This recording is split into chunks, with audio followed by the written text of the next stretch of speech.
تدور أحداث قصة مسلسل نعمة الأفوكاتو حول نعمة سعيد أبو العلم، التي تلعب شخصيتها الفنانة المصرية مي عمر، والتي تظهر كمحامية ذكية بالاستئناف العالي ومجلس الدولة. تواجه العديد من التحديات والمواقف الصعبة في حياتها، سواء من خلال زوجها أو على مدار الأحداث. تكشف المحامية خيانة زوجها وأنانيته الشديدة، والذي يحاول قتلها ودفنها بمشاركة زوجته الثانية، ولكنها تنجو وتقرر الانتقام لتبدأ رحلتها نعمة الأفوكاتو وتطور الأحداث. يبدأ المسلسل بالمحامية نعمة سعيد أبو العلم، الزوجة والابنة والصديقة المخلصة التي تسعى لإسعاد جميع من حولها، ولكنها بعد حصولها على مبلغ كبير من المال مقابل فوزها بقضية لرجل أعمال شهير، تنقلب حياتها رأسا على عقب.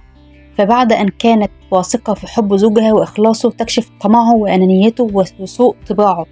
فبعد أن تحصل على المال، تقوم بتوزيعه على صديقتها أبيها وصلاح زوجها، ليبدأ الأخير في تغيير معاملتها له ورفض الإنجاب منها، تفضيل والدته عليه والزواج من أخرى. وحين اكتشفها ذلك الزوج، يحاول قتلها هو وزوجته ودفنها وهي لا تزال حية، ولكنها تنجو بعد إقامة عزائها. تظهر مرة أخرى ليسعد ذلك الظهور البعض ويتسبب في حزن والخوف الآخرون. مسلسل نعمة الأفوكاتو هو عبارة عن مسلسل يحكي قصة محامية مجتهدة جدا تسمى نعمة الأفوكاتو، وتعيش تلك السيدة في منطقة شعبية وتعمل في المحاماة.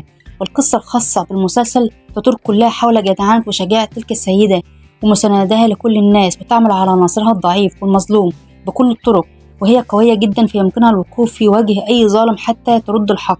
تحكي نعمة لأهلها محاولات زوجها صلاح وعشيقتها سارة لقتلها، وبفلاش باك تتحدث نعمة عن براعتها في المحاماة وفشل زوجها في عمله وتوليها نفقات البيت، وتحصل على مبلغ كبير نظير فوزها ببراءة ابن كمال السري. عماد زيادة يكشف سر حب الجمهور له في نعمة الأفوكاتو رجولة حقيقية. عماد زيادة تعاطف مع نعمة لأنها نجحت في إخراجه من القضية، وأحبها الجمهور لتعاطف ومساندته البطلة. أكد الفنان عماد زيادة أن دوره في مسلسل نعمة الأفوكاتو يعتبر الأقرب لشخصيته الحقيقية، وأن المخرج محمد سامي هو من أقنعه بأدائها.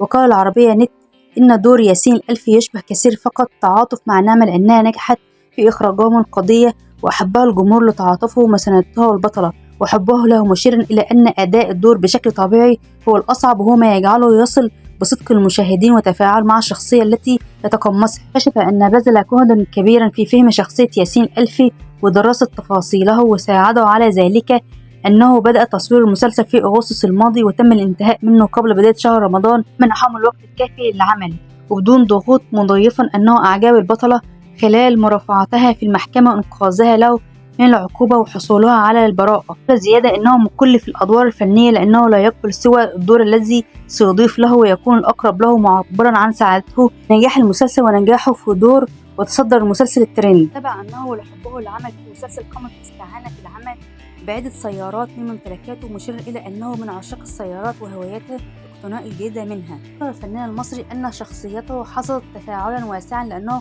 قدم الرجولة الحقيقية في الحنان والتعاطف والاحتواء والتضحية الرومانسية الحاقة، مؤكدة أن هناك رجال حقيقيون مثل الشخصية التي قدمها في نعمة الأفوكاتو. قال إن عائلته تعمل في مجال البيزنس، ورغم ذلك يعمل في الفن منذ عام 1998، وعمل مع الفنان عادل إمام، مؤكدا أنه عمل بالفن بعد تخرجه من الجامعة مباشرة، لكنه عمل في البيزنس. نعمة الأفوكاتو بطولة مي عمر وأحمد زاهر وعماد زيادة وكمال أبو رية. اكتشفت نعمة الأفوكاتو أن زوجها صلاح أحمد زاهر تزوج من سارة أروى جودة، وتقرر نعمة مواجهة صلاح وتلومه على فعلته في منزله زوجته الجديدة، والتي ألقى القبض عليها من قبل في قضايا دعارة. لم تتحمل سارة إهانة نعمة المحامية وضربها على رأسها لتسقط نعمة على الأرض. عندما تسيل الدماء على الأرض، يظن صلاح أنها فارقة الحياة، ويقرر معاونة زوجته الجديدة في دفنها في المقابر والتخلص من الجثة. وتحدث المفاجأة في نهاية الحلقة السابعة عندما تسترد نعمة وعيها وتصاب بالرعب عندما تجد نفسها داخل القبر، وتحاول الخروج ويساعدها حارس المقبرة الذي جسده دور الفنان سليمان عيد. انتهى أحداث الحلقة السابعة وهي تقف في بناية عالية، وتشاهد سرداق العزاء الذي أقيم من أجلها بعدما خدع صلاح رجال الشرطة وأقنعهم أنها ألقت بنفسها في النيل، عندما اكتشف أنه تزوج عليها. يتكون مسلسل نعمة الأفوكاتو من 15 حلقة، وضع الملحن هيثم نبيل الموسيقى التصويرية له. بدأت الحلقة بحرق نعمة مي عمر فلوس صلاح أحمد زاهر أمام عينه، وطلب ياسين عماد زيادة من والده نعمة كمال أبو رية الزواج منه من نعمة، وتلعب نعمة على صلاح لعبة جديدة وترسم عليه حبه وتعود له بشرط أن يؤذي سارة بنفس الطريقة التي تعرض لها نعمة أفوكاتو. وتنتهي أحداث الحلقة بخداع صلاح لسارة أروى جودة بخطة جيدة بأن يعطي لها 400,000 جنيه وباقي فلوسه، وذلك بعد معرفته من نعمة أن تم حرق فلوسه بسببها. مي عمر ومحمد سامي قصة حب جمعتهم الأعمال الفنية، جمعت بينهما قصة حب جميلة أثمرت زواجا سعيدا وابنتين جميلتين ومجموعة من الأعمال الفنية الناجحة. بدأت قصة الحب بين الزوجين خلال دراستهما في الجامعة الأمريكية بالقاهرة، حيث درست بقسم الصحافة والإعلام، وتكونت بينهما علاقة صادقة وقوية أثمرت 3 سنوات. تطورت مشاعر محمد سامي إلى مشاعر حب. تصريحاته: كان يختلق الفرص بأي طريقة كي يقابلها، منها رقم والدها لكي يخطبها منه.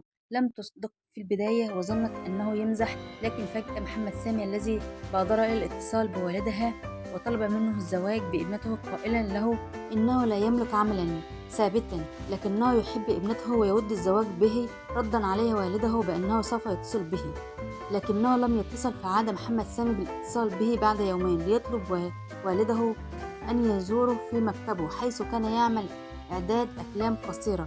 بعد خطبتهم شاهد والدها أثناء شجار خاص بالعمل مع أحد الأشخاص طلب من مي الخطبة خوفا من عصبيته، وهو ما حدث بالفعل حيث تم فسخ خطبتها.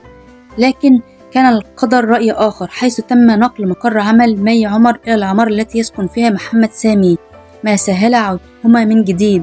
علق سامي أن والدته كانت معارضة بشدة عودتهما بعدما أنهى والده الخطبة، لكن استطاع أن يقنعها، وكذلك عاد إلى والد مي بعد 5 سنوات ليريه أنه لا يزال يحب ابنته، وتزوجا بعدها. كان ثنائية فنية ناجحة وقدما مع مجموعة من الأعمال الفنية. فبعد الزواج أخبرته مي برغبتها في التمثيل، وهو ما دعمها فيها بعد تأكده من موهبتها، حيث أتاح لها زوجها المخرج محمد سامي الفرصة للظهور لأول، وذلك من خلال تقديم دور ولاء في مسلسل حكاية حياة مع غادة عبد الرازق، وكان زوجها هو مخرج المسلسل. ثم رشحها مرة أخرى للعمل في مسلسل كلام على ورق مع هيفاء وهبي، وهو من إخراجه أيضا. وفي أكتوبر في العام الماضي احتفل الزوجان بمرور 10 سنوات على ذكرى زواجهما الذي أثمر طفلين جميلتين والعديد من النجاحات الفنية.